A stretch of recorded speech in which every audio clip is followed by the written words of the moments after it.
자살하고 싶을 만큼 힘들 때 이겨내는 방법 좀 가르쳐 주십시오. 사람이 살다고 보면 정말 힘들 때가 있어.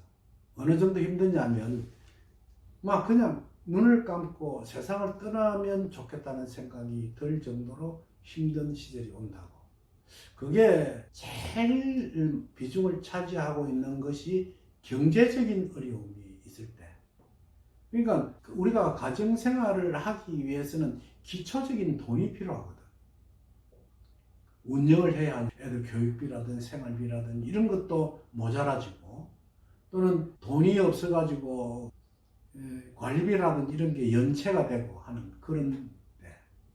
그리고 정말 난 자존심이 있어서 남들한테는 좀 돋보이고 싶은데 그게 무참히 밟힐 때 정말 죽고 싶은 심정이 오는 그런 때가 하나 있고, 두 번째는 정말 믿었던 여자한테 배신을 당했을 때, 그것도 아주 자존심이 아주 꼭두같이 사라지면서 나를 밟는 그런 무참함이 올 때가 있거든. 그럴 때는 그 사람이 해결할 방법이 없어. 그러니까 막 그냥 자는 잠에 그냥 죽고 싶은 심정을 가지고 있을 때가 있다. 그러면 그럴 때 얼핏 생각이 나는 내가 한강다리에서 뛰어내리려고 그냥 걷든지 아니면 버스를 타든지 해서 그곳에 가서 그냥 투신하는 그런 현상이 일어나기도 한다고. 이럴 때 이걸 어떻게 넘겨야 할 것인가? 정말 그게 어려운 명제입니다. 그럼 경제적으로 힘든다는 것은, 왜냐하면 우리가 부자가 되어서 정말 돈 쓸 데가 별로 없어가지고, 예를 들어서 있는 돈을 가지고 장난치는 사람, 그게 제일 많이 하는 게 정치꾼들, 괜찮은 사람들한테 뒷돈을 좀 대준다고. 예를 들어 몇 천만 원, 몇 억씩 줘가지고 정치 자금도 주고 해서, 그게 자기가 성공했을 때 그 사람으로부터 어떤 쾌감, 자기가 대신 권력을 잡고 싶어 하는 그런 충동을 일으키는 그 사람은 호사스러운 때고, 우리가 경제적으로 자살을 해야 되겠다는 생각은 최악의 경우가 몰렸을 때를 이야기하거든요. 자, 그건 누구에게나 있습니다. 그런 시절이. 어떻게 해야 되느냐 하면, 절대로 경제의 운영을 해 나가는데 한탕주의라는 것을 생각하고 있을 때 이런 일이 많이 벌어져요. 한꺼번에 내가 여러 수십억을 벌 것이라는 어떤 아이템을 하나 세운다든지 이런 게 있거든요. 그래가지고 그게 좌절되었을 때 오는 잔잔한 경제적인 압박감, 이런 것이 올 때 그런 현상이 일어납니다. 어떤 사람, 이런 사람이 있었어요. 돈이 조금 있었는데 약 한 1,000만 원 정도 여윳돈이 있었어. 그래갖고 별로 할 일이 없었어.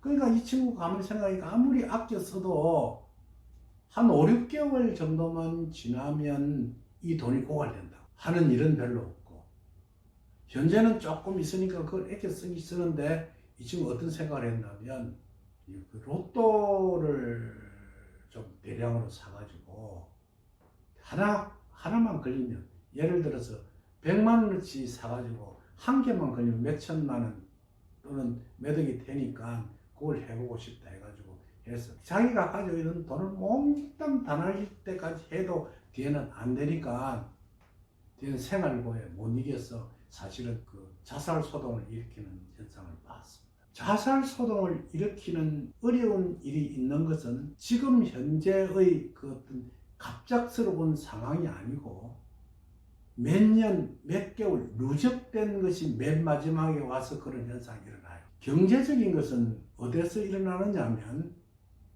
예를 들어서 내가 어떤 조금의 움직일 수 있는 여유가 있을 때 한탕해야 하겠다는 생각을 절대 버려야 합니다. 그리고 천천히 생각해서 꼼꼼히 경제 지수를 자세히 살피고 내가 하고 있는 일에 집중을 해보고, 그것이 만일 안 될 때는 좋은 멘토를 찾아서 내가 살아가는 경제 방향을, 그때부터 방향을 틀어야 돼요. 지금 선생님, 내 지금 당장 죽겠는데 이걸 죽지 않는 방법을 가르쳐 주십시오 하는 것은 날 보고 돈 좀 주시오 하는 거나 같아. 그거 안 되는 일입니다. 사실 제가 참 가슴 아프게 생각하는 일이 하나 있습니다. 제가 알고 있는 지인 중에 하나가 여자분인데 장사한가 뭔가 하다가 돈을 다 털어먹었어. 그리고 그래가지고도 그래도 약간의 그 여유 자금 있고 딱 재산이라고 무엇이 있었냐면 한 47, 8평 되는 아파트 한 개. 자기 갖고 있는 통장에 재산 한 1,000몇백만 원 있는 것밖에 없었다고. 근데 그 아파트가 어찌 됐느냐면 시가로는 그 당시 팔면 한 5억 정도 받던 아파트인데 융자를 1억 5천인가 받았다고. 그러니까 그럼 팔면 3억 5천이라는 돈이 남고 현재 통장에 1,500만 원 정도 있으니까 여자가 지금 당장 죽을 건 아니거든요. 그래서 이제 자기도 생각 끝에 집을 5억에 내놨어. 근데 안 팔리는 거예요. 그래 내한테 찾아왔어. 선생님, 이 집이 안 팔리는데 어떻게 하면 좋겠습니까? 이러대.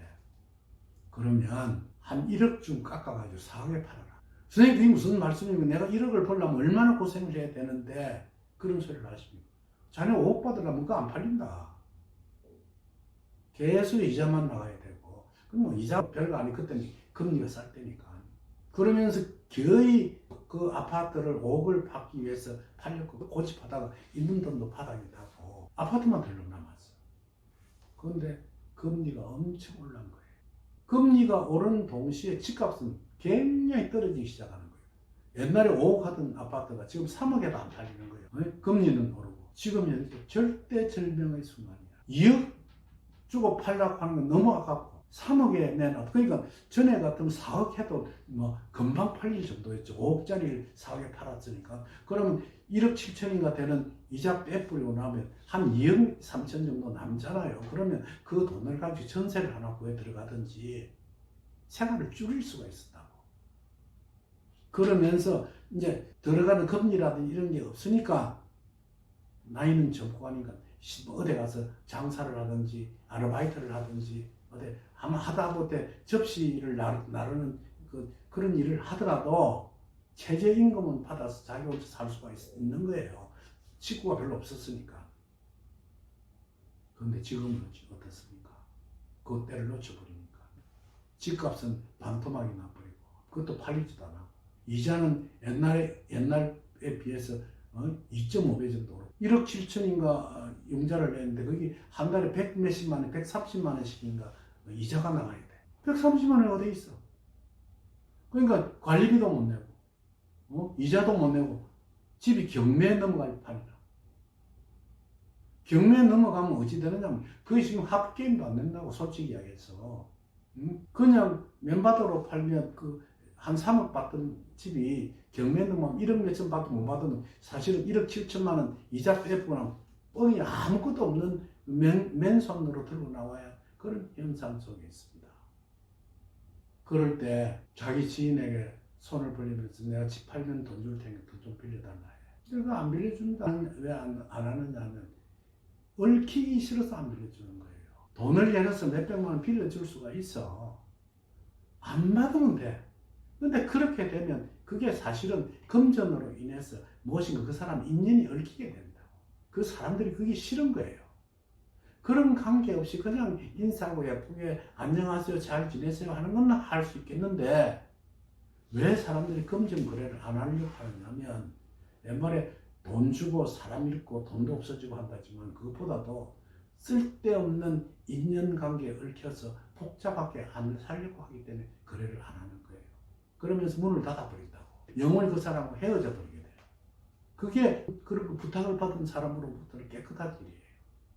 자, 그러면 선생님 내가 정말 죽고 싶도록 힘든 일이 있습니다라고 하면 그때 그걸 물어보면 해답이 별로 없어요. 예를 들어서 우리가 병을 나기 전에 우리가 예를 들어서 콜레라가 유행을 할 때 콜레라 예방주사를 맞으면 며칠 동안은 괜찮지만 그걸 놓치면 그 병이 걸렸을 때는 그 생사를 오가는 그 질병을 앓고 회복해야 되는 것이거든요. 여러분, 우리에게는 언제든지 절대절명의 순간이 옵니다. 그 오는 걸 예측하고 미리 그게 경제적인 문제인가 하는 것을 생각해 봐야겠습니다. 다음 영상에는 부인과의 관계 속에 내가 사랑하는 사람에게 배신을 당해서 자살하게 되는 데 대한 이야기를